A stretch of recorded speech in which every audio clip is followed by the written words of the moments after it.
Hola a todos, bienvenidos a las historias de la ciencia. Aquí, miramos hacia atrás en el largo proceso mediante el cual la humanidad ha llegado a comprender el mundo. Cómo esas exploraciones, ensayos y descubrimientos han ido transformando poco a poco nuestra forma de ver el universo y a nosotros mismos. En las historias de la ciencia, convertimos la ciencia en una narrativa. Fermi, el genio que cambió el mundo con un teclado y una pizarra.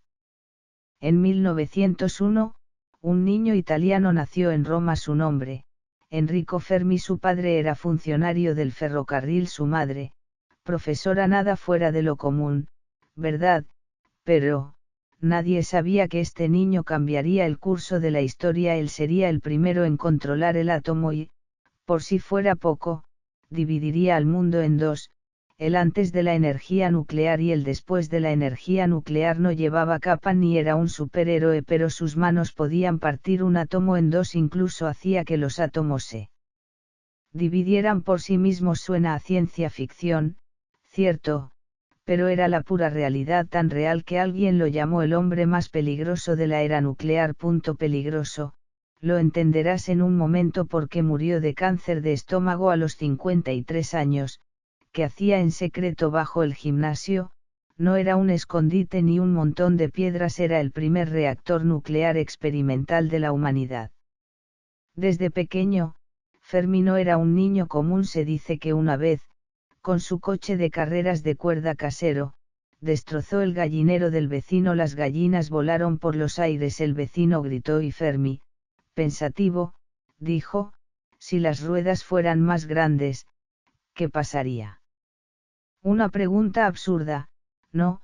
Pero, años después, sería la clave para grandes descubrimientos en física. Le encantaba desarmar cosas de niño, desmontaba relojes y máquinas solo para ver qué había dentro. El profesor, al verlo, dijo entre risas: Fermi, ¿es esto un examen final? Fermi, encogiéndose de hombros, contestó: solo quiero saber cómo funcionan los engranajes. Fermi era como una calculadora humana, siempre buscando resolver nuevos misterios. En 1922, obtuvo su doctorado y estaba ya años por delante de sus compañeros. La mecánica cuántica apenas comenzaba. Y nadie la entendía, pero Fermi no dudaba en hacer las preguntas más absurdas. ¿Los neutrones lentos son más útiles? ¿Por qué los átomos se dividen espontáneamente? ¿Podemos controlar este proceso? Hoy esas preguntas parecen sencillas, pero en ese entonces, nadie sabía la respuesta excepto Fermi. Ese fue solo el comienzo de su leyenda, el joven que cambiaría el mundo, el científico que te haría contener la respiración. En el día en que nació, las calles de Roma estaban tranquilas. Era el 29 de septiembre de 1901. Un niño llegó al mundo, Enrico Fermi. Su padre, Alberto Fermi, era funcionario del gobierno. Su madre, Ida de Gatis, profesora de primaria. Una familia tranquila, pero Fermi, con el tiempo, iba a revolucionar la ciencia en Roma. El sol brillaba, los mercados bullían y las campanas de la catedral sonaban. Era el escenario donde Fermi empezó a desarmar juguetes, no por maldad, sino por pura curiosidad. A él y a su hermano, Giulio, les encantaba desmontar motores eléctricos y juguetes mecánicos. Imagina dos niños agachados en el suelo quitando tornillos a un reloj, sacando el resorte y mirando hipnotizados los engranajes. ¿Cómo se mueven estos engranajes? ¿Por qué el resorte sigue girando? Esas preguntas, tan inocentes, serían el germen de los futuros grandes descubrimientos científicos. Fermi decía que desde pequeño se interesó por la fuerza y el movimiento. Recuerda haber preguntado: ¿por qué las cosas caen? No por gravedad. Al menos no solo por eso. De niño, pensaba que las cosas caían porque su madre le pisaba el dedo. Esa perspectiva le dio una forma única de entender la física. Fermi no era hijo único, tenía una hermana, María, 2 años mayor, y un hermano, Giulio, 1 año mayor. Sus padres los enviaron a vivir al campo con una nodriza y no fue hasta los 2 años y medio que regresaron a Roma. Quizás esa distancia le enseñó a pensar por sí mismo, pero no todo fue fácil. A los 14 años, En 1915, su hermano Giulio murió. Inesperadamente tras una operación de garganta, imagina a un joven que pierde a su compañero de juegos. Ese golpe lo marcó profundamente, pero también le dio la calma necesaria para seguir buscando respuestas. Roma, en esa época, no era como ahora, no había Google ni smartphones, pero sí había mercados, ancianos contando historias y niños corriendo por las escaleras. Fue en uno de esos mercados, el campo de Fiori, donde Fermi encontró un libro antiguo llamado Elementorum Physicae Mathematicae, un ladrillo de más de 900 páginas. Escrito en latín. Fermi no lo hojeó por curiosidad, lo devoró. Era un manual de toda la física clásica para un niño de 14 años, era como encontrar un mapa para salir de un laberinto. Desde entonces, su objetivo dejó de ser entender juguetes, su meta era entender el universo. A los 17 años, Fermi entró a la Universidad Normal Superior de Pisa. En Pisa, las calles estrechas y las sombras de los viejos templos formaban el escenario de su vida universitaria. Ahí empezó a estudiar física de verdad. Leía Lagrange, Maxwell, Planck, Einstein. Escribía tan rápido que parecía estar copiando los futuros libros de texto. En 1922, obtuvo su doctorado y ya estaba a la vanguardia de la ciencia. Después de eso, no se detuvo, se fue a la Universidad de Göttingen en Alemania, el centro de la mecánica cuántica. Ahí conoció a Max Born y Wolfgang Paulin, hombres que serían gigantes en la física. Fermi no temía a lo desconocido y en vez de seguir lo que ya se sabía, escribió su propia versión de la física. No solo aprendió de Born y Pauli, también comenzó a entender el monstruo invisible que es la mecánica cuántica. De Göttingen, Fermi fue a la Universidad de Leiden en los Países Bajos, donde trabajó con Paul Ehrenfest. Ehrenfest era meticuloso y ordenado, pero Fermi tenía una obsesión: no era solo la estadística convencional, estaba buscando algo más. La estadística que desarrolló, llamada estadística de Fermi-Dirac, se convirtió en la base para entender cómo se comportan electrones, protones y neutrones. En Leiden, también conoció a otros jóvenes científicos de todo el mundo discutiendo sobre el cosmos, los átomos, y las matemáticas. Fermi no los escuchaba solo para demostrar su inteligencia, sino para comprender las leyes fundamentales de la materia. En su carrera, dejó una huella que iba más allá de sus fórmulas matemáticas. En una conferencia en Göttingen, un profesor presentó una larga derivación sobre la dualidad onda-partícula de la luz. Fermi levantó la mano y hizo una simple pregunta. 10 minutos después, nadie sabía cómo responder. Al final del día, alguien lo miró y dijo: este joven es más peligroso de lo que parece.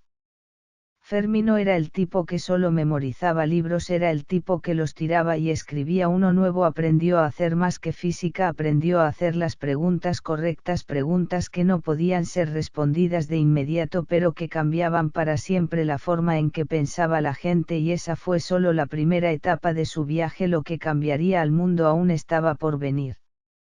En 1927, Fermi regresó a Roma, pero esta vez no como un joven cualquiera. Llevaba el título de profesor y su confianza era inquebrantable. Con un cuaderno lleno de preguntas y su mente llena de ideas, se convirtió en catedrático. Pero enseñar no era suficiente para él, quería hacer más, quería hacer experimentos, y no cualquier tipo de experimentos, sino aquellos que nadie se atrevía a hacer. Así que, pronto, un grupo de jóvenes se reunió a su alrededor. No eran estudiantes comunes, serían conocidos como los chicos de Vía Panisperna. El nombre viene de la calle donde se encontraba el Instituto de Física de la Universidad de Roma. No era el nombre de una banda ni de una cafetería, sino de un laboratorio donde la física tomaba un ritmo único. En ese laboratorio estaban Emilio Segre, Meillo Urana, Eduardo Amaldi, Bruno Pantecourbo y el químico Oscar de Agostino, junto a un experimentador experto llamado Franco Rasetino.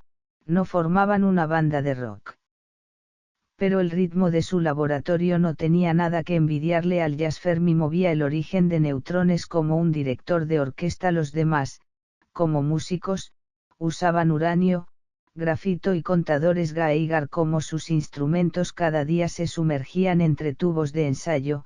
frascos con escalas grabadas y extraños aparatos. Su objetivo era claro, descubrir los secretos más profundos del mundo atómico. Al principio, su juego era así, utilizar una fuente de radón berilio para disparar neutrones. Esos neutrones viajaban por el laboratorio, luego los golpeaban con elementos pesados como uranio o torio y observaban qué sucedía. Casi todos los experimentos fallaban una y otra vez. Era como jugar un juego de rompecabezas interminable. Tras cada fallo, se preguntaban si las mesas en la Universidad de Roma estaban colocadas al revés porque, curiosamente, los experimentos eran más efectivos en las mesas de madera que en las de mármol. Pero, un día de 1934 algo extraño ocurrió. Los neutrones, al pasar a través de material denso como cera o hidrógeno, se volvían lentos. ¿Y qué pasó con los neutrones lentos? Resulta que tenían más probabilidades de colisionar con los núcleos atómicos. Este fue un gran punto de inflexión en la historia de la física. Imagina la escena: Segre mirando su contador, Pante Courbeau con su cuaderno de notas, Meillo Urana observando en silencio, Amaldi analizando datos mientras toma café. Estos jóvenes parecían una banda de jazz y Fermi, en el centro, era el director. No hablaba mucho, pero su intuición y capacidad para hacer las preguntas correctas lo definían. Y lo que descubrieron sobre los neutrones lentos se publicó en la revista La Ricerca Scientifica en marzo de 1934. Su artículo fue un golpe en la mesa para toda la comunidad científica porque no solo habían hecho que los neutrones se volvieran lentos, también descubrieron que esos neutrones podían hacer que muchos elementos se volvieran radiactivos. Y lo que aprendemos sobre radiactividad en clase. Ese mismo fenómeno. Fermi y su equipo pensaron inicialmente que habían creado nuevos elementos más pesados, incluso les pusieron nombres como ausenium y hesperium. Sonaba como algo sacado de una película de ciencia ficción, pero, en realidad, se habían equivocado. Lo que realmente sucedió fue una fisión nuclear y no se dieron cuenta en ese momento. Lo que pensaban que era la creación de nuevos elementos era en realidad la apertura de la puerta a la revolución de la energía nuclear. El nombre de su equipo era tan curioso como su trabajo. Trabajaban juntos, discutían y se reían. Fermi era conocido como el Papa en el laboratorio por su autoridad casi incuestionable. Rasetti era su vicepapa y su mentor. Corvino era apodado Dios Todopoderoso. El laboratorio de Fermi no solo era un lugar de trabajo, era casi una iglesia de la ciencia. En esos días, se motivaban entre sí. Pensaban cómo convertir el fracaso en un avance. El fracaso dejó de ser el final, se convirtió en la vía hacia el descubrimiento. Alguien más tarde dijo: los jóvenes de Roma, con sus simples aparatos, abrieron el telón de la física nuclear y no sabían que el descubrimiento de los neutrones lentos no solo cambiaría la física, se convertiría en la base para el diseño de reactores nucleares y, eventualmente, sería el preludio de la creación del primer reactor nuclear controlado. Un descubrimiento tras otro. El laboratorio nunca necesitaba un tambor, pero su ritmo era más inolvidable que cualquier jazz.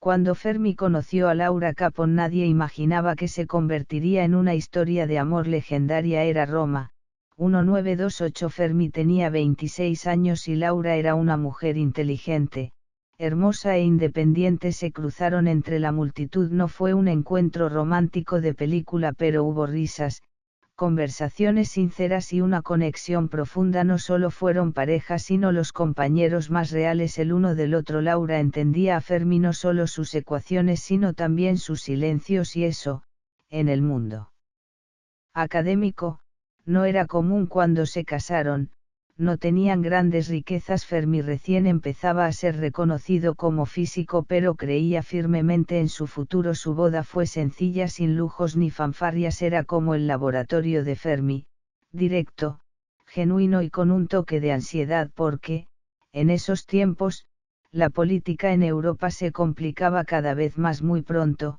tuvieron hijos: un hijo, Giulio, y una hija, Nella. Fermi pasaba sus días resolviendo los misterios del mundo atómico, pero al llegar a casa, también sabía cómo hacer reír a sus hijos. Les contaba bromas de física. Una vez, les preguntó: ¿por qué cae una manzana? Los niños respondieron, por la gravedad. Fermi sonrió y dijo, no, porque olvidé ponerla de vuelta en el refrigerador. Esa era la clase de humor que solo podía surgir en casa. En 1938, Fermi recibió el Premio Nobel de Física por su investigación sobre la activación de elementos radiactivos con neutrones lentos. Fue el punto culminante de su carrera, pero también un giro en su vida. Italia vivía momentos difíciles y el régimen de Mussolini promulgó leyes antisemitas. Laura tenía ascendencia judía, eso fue una señal peligrosa para la familia científica. Ellos no eran políticos, solo querían vivir tranquilos en el mundo de la ciencia, así que, cuando Fermi recibió el Nobel, su alegría estaba mezclada con un sentimiento complejo. En Estocolmo, sonrió al recibir el premio, pero en su mente ya estaba pensando en partir. En diciembre de 1938, dejaron Italia no para unas vacaciones, sino para escapar de la persecución y del miedo a lo incierto. Empacaron lo esencial, tomaron a sus hijos y se llevaron el amor y la incertidumbre de ser científicos. Al llegar a Nueva York, la ciudad era como una luz en la oscuridad, era un lugar lleno de ruido y oportunidades. Pronto, Fermi recibió una oferta de trabajo de la Universidad de Columbia. De las calles de piedra de Roma a los rascacielos de Nueva York, su vida daba un giro radical, pero obtener su visa no fue fácil, sobre todo aquella entrevista. Imagina el escenario: Fermi, Laura y los niños en una fila de inmigrantes. El oficial de inmigración preguntó serio, ¿ha estudiado mecánica cuántica? Fermi sonrió, sacó una tiza y escribió algunas ecuaciones en la mesa. El oficial se quedó sin palabras pensando, este no es un hombre común. En ese momento, Laura se rió por lo bajo. Los niños, sorprendidos, vieron a su padre pelear de esa manera. Después de llegar a Estados Unidos, Fermi no solo dio clases en Columbia, también enseñó a sus hijos a adaptarse a su nueva vida, aprendiendo inglés a susurros y discutiendo física a gritos. Cada día era como hacer malabares con múltiples tareas. En los parques de Nueva York, Fermi paseaba el coche de bebé cantando canciones italianas mientras los niños corrían tras las ardillas, y entre paseo y paseo, murmuraba ecuaciones y experimentos. Laura, como siempre, era quien mantenía el ritmo en casa, cuidando de los niños y escuchando a Fermi contar historias de laboratorio, aunque esas historias parecieran de otro planeta. Juntos pasaron esos años de incertidumbre. De Roma a Nueva York, de científicos consagrados a familia inmigrante y de nuevo a un círculo académico de élite en Estados Unidos. La vida de Fermi cambió por completo, pero el amor y la política le dieron un giro inesperado. En los días en Columbia tomaban café juntos todas las mañanas. Laura nunca temía esa taza de café más fuerte que la química. Fermi, concentrado en sus ecuaciones mientras los niños pegaban fórmulas en las paredes. Una historia que no solo pertenece a la física, sino a una familia que, a través del amor y sacrificio, hizo ciencia.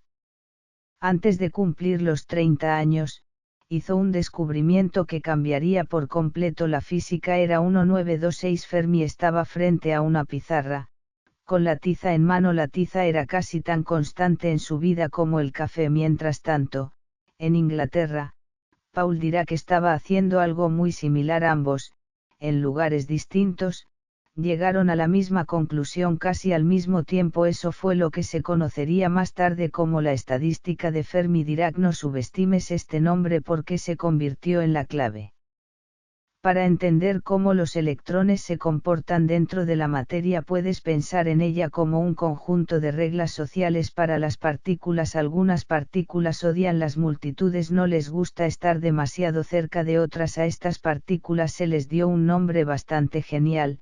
Fermiones suena como el nombre de un guitarrista de una banda espacial, ¿verdad? Pero en realidad, es uno de los conceptos más fundamentales de la física. Los fermiones tienen reglas propias.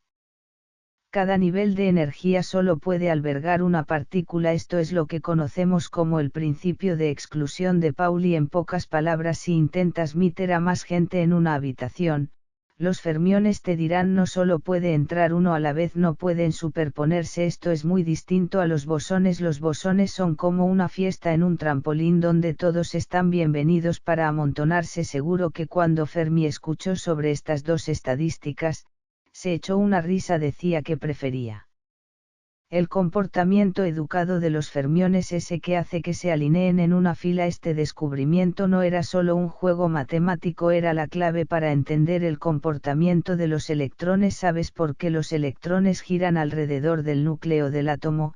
Eso tiene que ver con sus propiedades estadísticas. ¿Y por qué los metales conducen electricidad?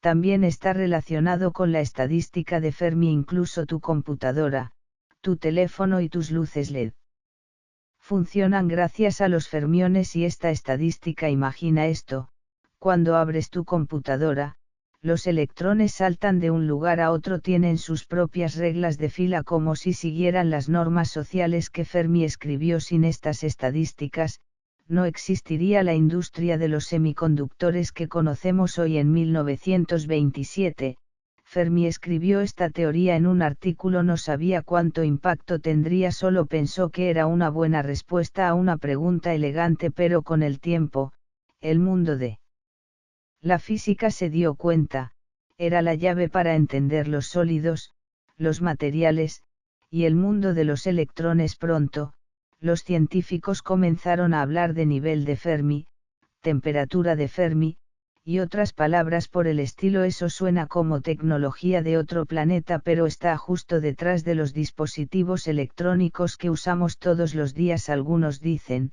si la física fuera una fiesta de baile, los bosones serían los compañeros de baile que nunca rechazan un abrazo, mientras que los fermiones serían esos caballeros que siempre mantienen una distancia respetuosa y esperan su turno. Fermi escribió esas buenas maneras en matemáticas, y eso es mucho más interesante que explicar por qué tu vecino no comparte la pizza. La estadística de Fermi no fue aceptada de inmediato. Algunos profesores mayores, al escuchar este concepto, simplemente decían, que las partículas también tienen que hacer cola. Pero, con el tiempo, fueron convencidos uno a uno porque los resultados experimentales seguían confirmando esta teoría. No era una broma, era una de las leyes fundamentales del mundo físico. Después, cuando los físicos comenzaron a descubrir diferentes tipos de partículas elementales, usaron los términos fermiones y bosones para diferenciarlas. Suena genial, ¿verdad? Pero realmente refleja la esencia de cómo funciona el mundo. Es el increíble regalo que Fermi le dio a la humanidad. Ahora, cualquier dispositivo cargado que tengas en tus manos, desde tu teléfono hasta el chip de tu computadora, tiene miles de fermiones haciendo cola. No están amontonados, no saltan, solo están quietos, educados, y alineados según las reglas. Así funciona la estadística de Fermi. Puede sonar abstracto, pero es lo que hace posible que presiones el botón de encendido una y otra vez. Cuando Fermi comenzó a estudiar la desintegración beta, fue porque los resultados experimentales dejaron a todos rascándose la cabeza. Ya se sabía que el núcleo atómico emitía electrones, pero porque la energía de esos electrones no era constante, porque era continua. Eso era un gran problema en la física porque significaba que la ley de conservación de energía podría no estar funcionando, y la conservación de energía es una ley sagrada en física. En 1930, Wolfgang Pauli hizo una conjetura audaz. En la desintegración beta, también salía una partícula invisible. Pauli la llamó neutrón, pero ese nombre fue luego tomado por otra partícula más pesada. Entonces, Fermi y sus colegas comenzaron a llamarla neutrino, que en italiano significa partícula pequeña y neutral. Fermi se tomó este problema muy en serio, no se limitó a quejarse de los datos extraños, decidió escribir una teoría completa entre 1933 y 1934. Presentó el primer marco matemático sistemático para la desintegración beta. Él vio este proceso como una interacción débil. El neutrón se transformaba en un protón mientras emitía un electrón y un neutrino. Estos dos partículas llevaban consigo energía, momento y momento angular, de modo que las leyes de conservación ya no se violaban en su teoría. la desintegración beta era como la emisión de fotones cuando un átomo emite luz, pero en lugar de fotones, se trataba de electrones y neutrinos. Era como un truco de magia en la física, pero explicaba la distribución continua de la energía observada experimentalmente. Sin el neutrino, no hubiera sido posible explicarlo. El artículo de Fermi se publicó en 1934. Algunos periódicos incluso rechazaron su trabajo. Los editores dijeron que su contenido era demasiado surrealista. Era como si alguien hubiera escrito una novela de ciencia ficción y la hubiera enviado como artículo científico, pero con el tiempo, se demostró que no era ciencia ficción ni imaginación, sino una de las reglas reales del funcionamiento de la naturaleza. El neutrino es una partícula extraña, no tiene carga, casi no tiene masa, es invisible cuando atraviesa la Tierra, ni siquiera lo sientes pasar, es como si pasases por la casa de un amigo y ellos ni se enteran de que llegaste. La teoría de Fermi también reveló una nueva interacción. La interacción débil es una de las 4 fuerzas fundamentales de la naturaleza. Su alcance es muy corto, no como la fuerza electromagnética, que mantiene las partículas atrapadas por un largo rato. La interacción débil es una transferencia instantánea. La física moderna usa los bosones W y Z para describirla, pero eso se descubrió más tarde. La interacción débil no solo explica la desintegración beta, está relacionada con los neutrinos y con muchas otras desintegraciones de partículas. Sin la idea de Fermi probablemente nunca habríamos comprendido los secretos de estas diminutas partículas. Hoy en día, en los laboratorios de física de partículas, los científicos usan enormes instalaciones para rastrear estas partículas fantasmas, y todo comenzó con la teoría sencilla de Fermi sobre la desintegración beta. Fermi le dio al neutrino su nombre y lo convirtió de una mera hipótesis en una parte fundamental de la física. En los años posteriores, ese nombre fue aceptado por científicos de todo el mundo y su teoría se convirtió en una de las bases de la teoría de la interacción débil. Imagina esto: una partícula que nunca podrás ver con tus ojos, pero que puede decidir cómo el universo se desintegra, cambia y evoluciona. Eso es el neutrino, el viaje de un fantasma en la física que se convierte en una estrella, y Fermi fue el que lo sacó de las sombras. Las personas que realmente cambian el mundo suelen ser aquellas que simplemente han pensado un paso más que los demás. Si esta historia te ha hecho reflexionar un poco, dale me gusta, síguenos y guárdala para más tarde. Nos vemos en el siguiente personaje. Hasta pronto.